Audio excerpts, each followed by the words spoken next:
we'll start with our players, and then when Coach Bill is ready after radio, we'll have him join us. So if you guys want to start out with player questions, we would appreciate that. For any of you guys, when did you learn Hunter wasn't going to be able to play? How did that change? I answer this one because he was my roommate. So he was my roommate, and around 3 a.m. he started to throw up, and that was constant throughout the night. So and he was like, "Hey, T-Will, I got food poisoning." I said, "All right, bro." So that's when I knew when he told me, he's like, "I'll probably be out today," because he was dealing with that. And then the team probably knew around 8:45 when we had film.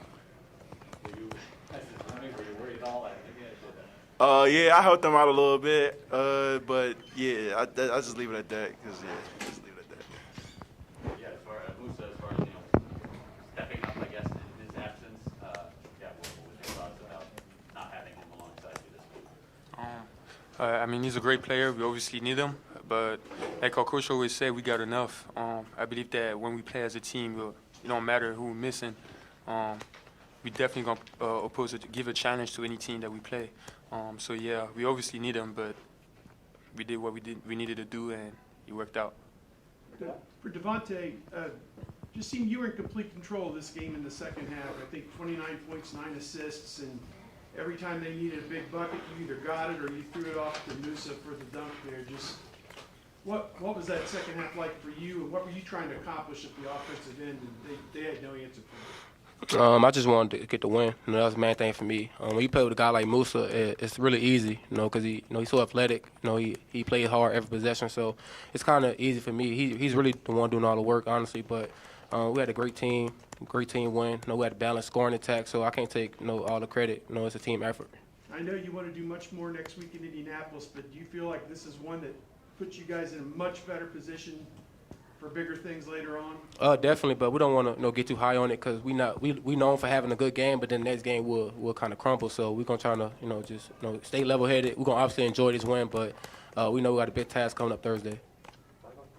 Devontae, we talked to you earlier in the season when you said your first few games in Michigan, you were so excited that it made you play a little bit erratic at times. Can you just kind of describe where you were then and where you were now to be able to have the kind of performance you did this afternoon? Oh yeah, at the beginning it was kind of like excitement. I was trying to do things too fast, not really understanding the flow of the game. But now it's like the game's slow. I understand the concepts. I understand what angles to take. So, and like I said, I got a great group of guys. So it's easy for me. It's not really hard for me at all.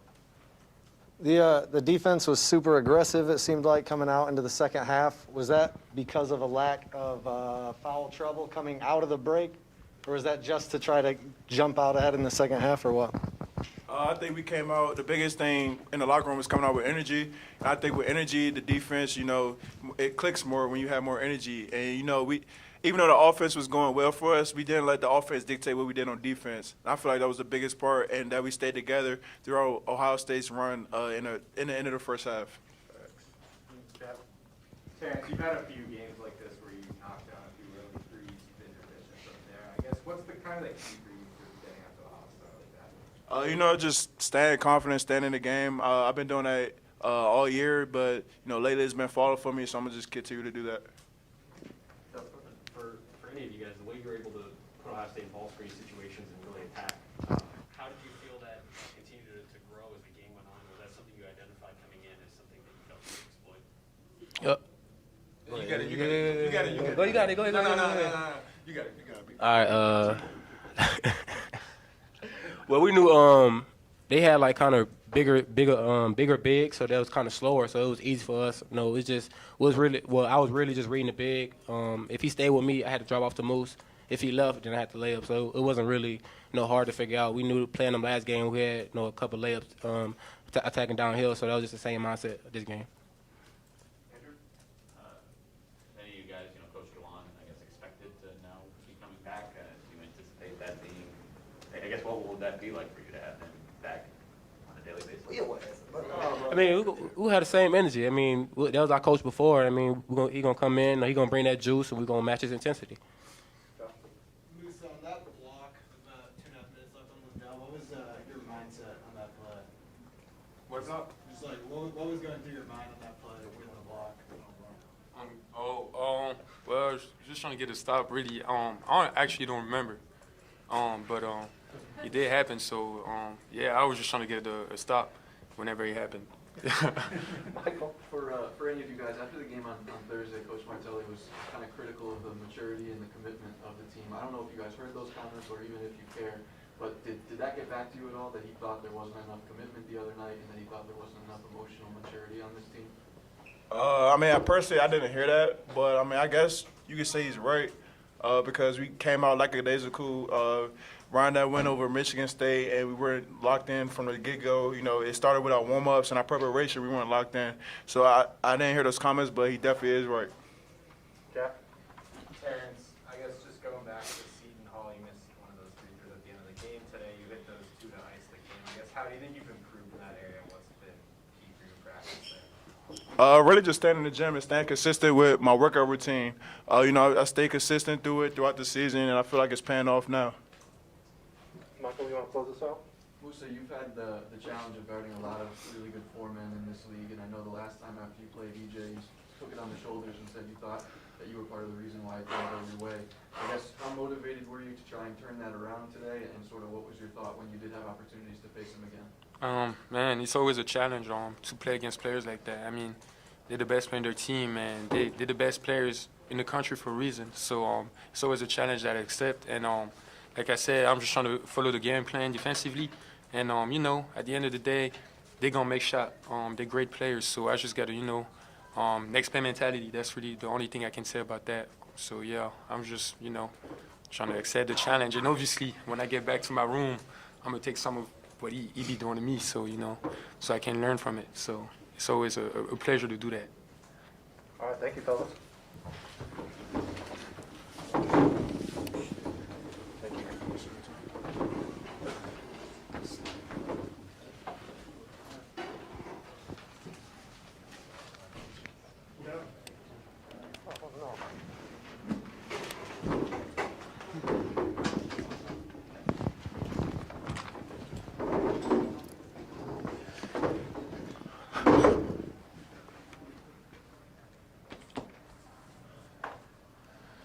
So much for my motivational skills. T. Will did not hear me say that we were not emotionally committed, but it's kind of like my wife. She doesn't listen to me either, so. I'm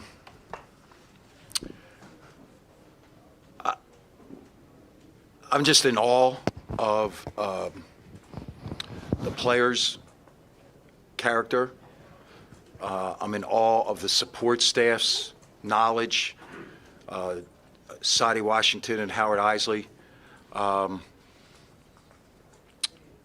managed that game, and Howard Isley coached the offense every possession, and Sadie Washington scout, and we collaborated on, you know, how we wanted to try to deal with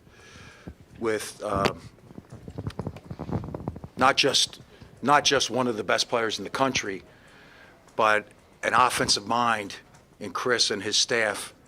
And it was a challenge. And I would say productive use of our time yesterday. We did not practice on Friday, but productive use of our time Saturday was the result. What we wanted to try to be was balanced. We didn't want to come out of here and say, well, we were too high or too low. We didn't want to come out and say we're too physical. We just wanted balance. And I thought we did that. And the number that jumps to me is for us to have 24 bench points, that is just an extraordinary performance. So that was a really cool atmosphere. It was a really, really cool atmosphere. There was a kid behind the bench. I don't know if I'll ever see him again, but I want to thank him because he kept telling me that I was bald. And I'll be honest with you, I've gone along this whole time thinking I had a thinning hairline, not bald. So I appreciate him letting me know that. The other words that he was using with bald, not on a Sunday, fella, not on a Sunday. Question for Coach. Phil, you spoke after the Iowa game about wanting a hellraiser on the team. Was there one player in particular that you felt embodied that today?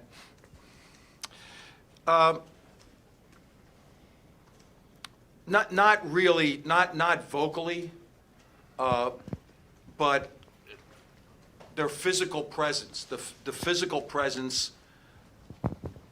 When I looked for it, when I told them that Hunter would not be playing, and their presence didn't change. Earlier in the year, maybe we would have shriveled up and worried. But knowing that the change in kind of rotation, Terrence Williams moves up and Caleb played some 4, come on. Jerome Foles got in that game, right? And I just think that it was yesterday. There was a sense yesterday that, okay, well, we're going there. And I gave them this before the game, that when you compete, it's cool to say, oh, we're competitors and we're competitors and we're competitors. But guess what? When you compete, if you and I are flipping coins, I want to win. So we came here to win. And I don't mean that in an arrogant way, but that Hellraiser was every single one of them. Every loose ball, the steals. I don't know what the numbers would say. Come on, 11 steals. That has to be our season high.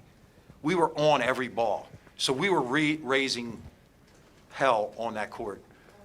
Every guy that got in the game. When did you tell the team that Hunter went? The timeline, I went to Mass this morning at 7:30. Came out of Mass, and there was a text on my phone that he had been up all night. He had not fallen asleep till about 6 o'clock.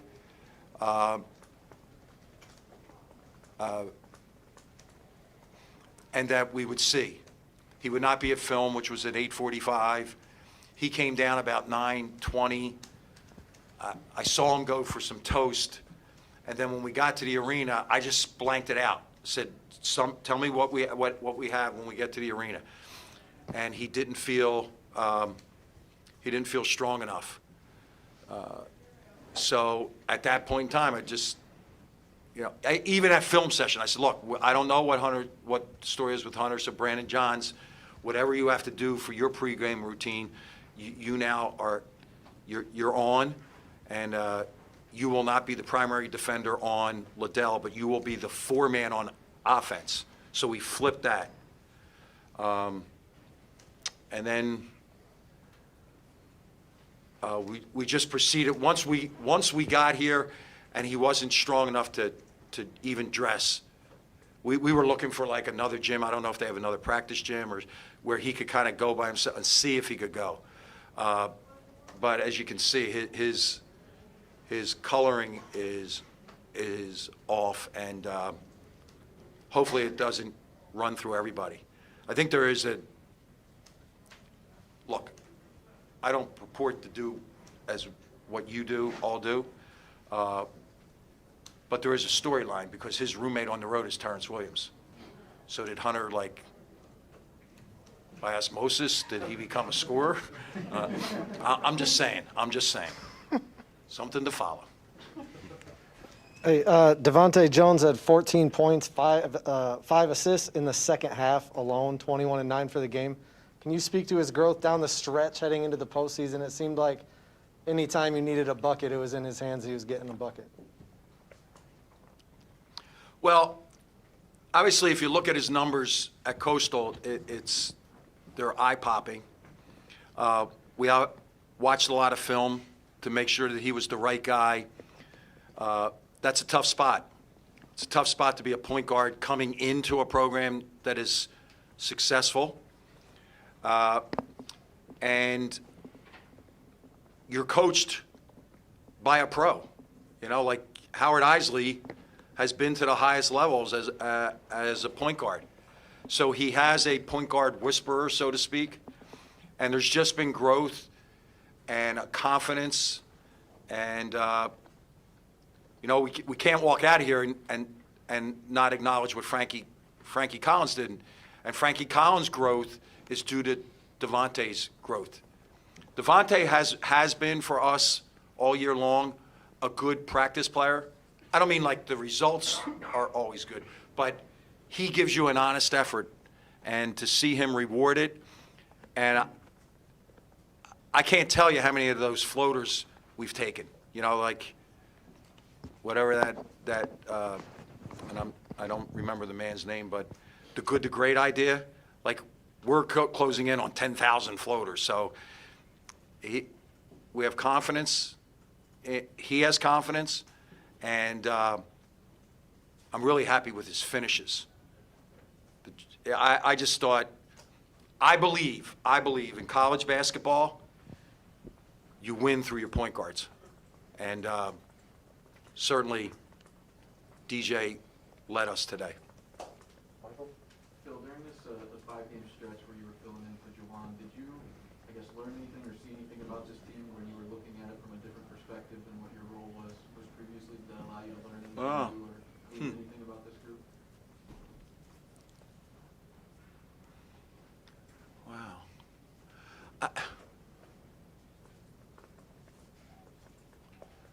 No, I don't think so. Look, they're good young people, with the emphasis on young, and I thought this, but I am amazed at, like, they're resilient in that there was an easy excuse to not play well against Rutgers, right? That was easy. And then to come back after Illinois, that was physical. That was a physical challenge, Illinois. And yet we came back and we had this energy. And I think besides resilient, I would say adaptability, because there are some things that I do different. Like, it's a small thing. Like, I don't use a whistle in practice. I would rather train them to listen to my voice, not train in terms of, like, you know what I mean. I would rather coach them to listen for my voice. Jawan uses a whistle. That was different. So they were adaptable, and they allowed us to coach them, and they allowed us to direct. No excuses. No excuses, right? Had we walked out of here instead of 3-2, 2-3, no excuses. We weren't good enough the 2 nights. We weren't good enough. But I would say resiliency and adaptability. Okay, Coach, that's all the time we have. Thank you. Be safe. Thank you. Thank you.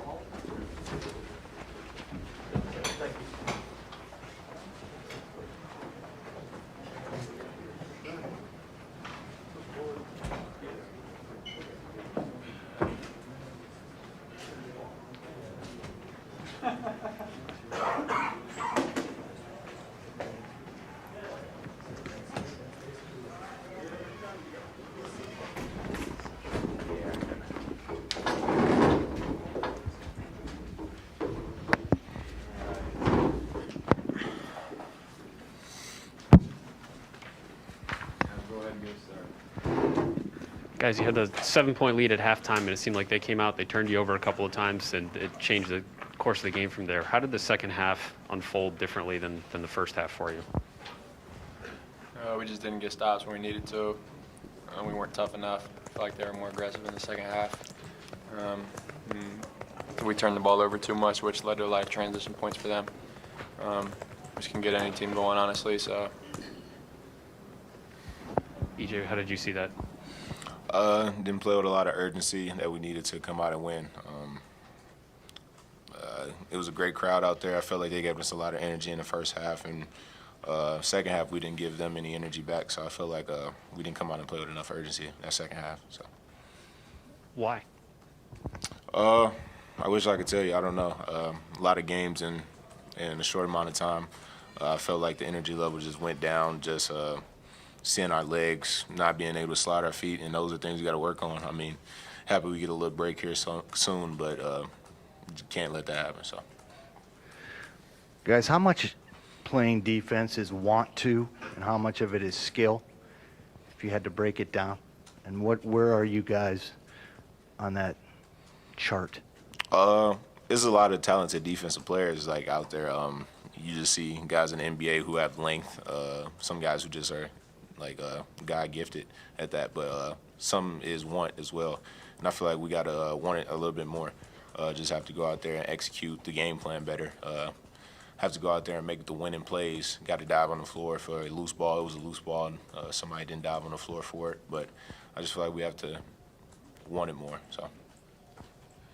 Yeah, it's just, I don't know. I mean, I don't think there's any way to break it down, but you definitely got to have the want to.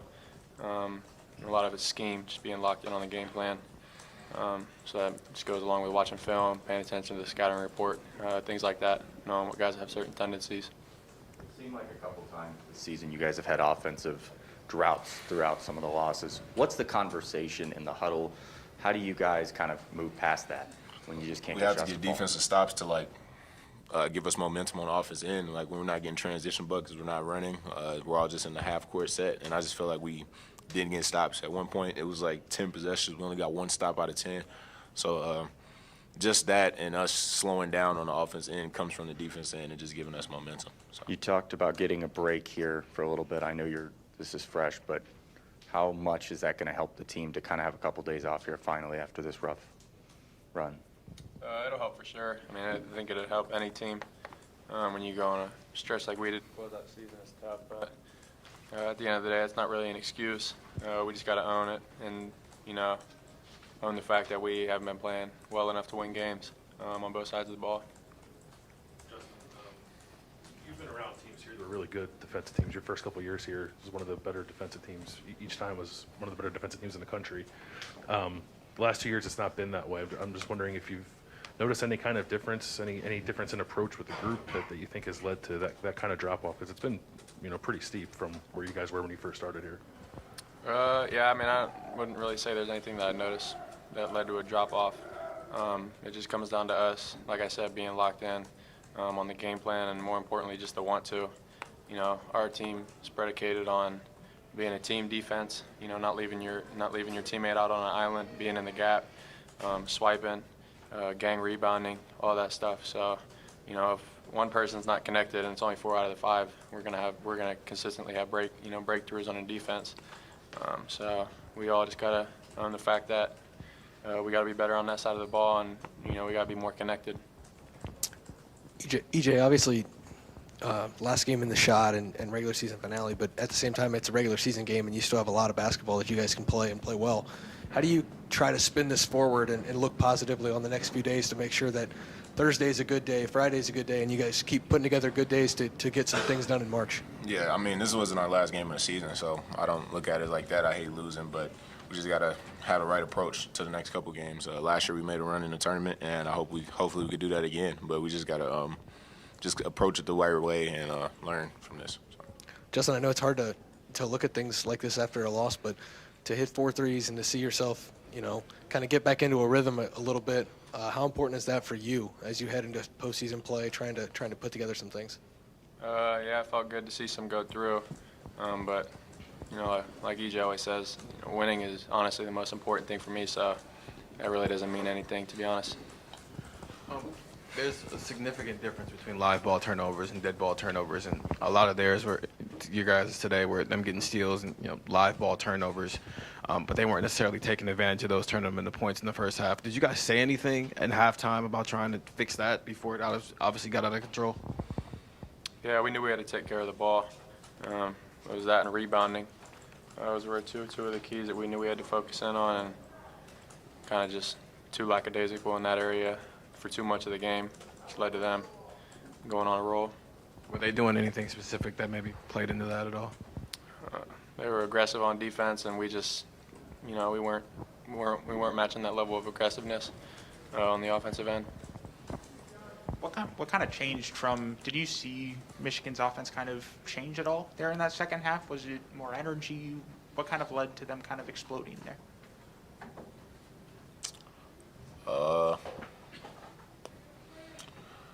I really don't know. I know we were turning the ball over. They hit a couple transition threes. They were getting out, running, spraying the ball, getting to the paint. But I didn't really see anything different that they were doing in the second half than the first, besides capitalizing off turnovers. Yeah, it seemed like you guys kind of, had that aggressiveness there in that first half, and I guess what was working there that I guess may have not translated there in your return? Just the effort. All right, guys, one more question. For both of you guys to go through, senior day festivities before a game, just how, bittersweet is that to kind of go through that before a game and then not be able to finish it off with a win? Sucks. Losing sucks. It's never fun. All right, one more. Good. All right, thank you, Justin and EJ.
All right, give Michigan credit. Obviously, tough loss, but give them credit. Thought they played really well.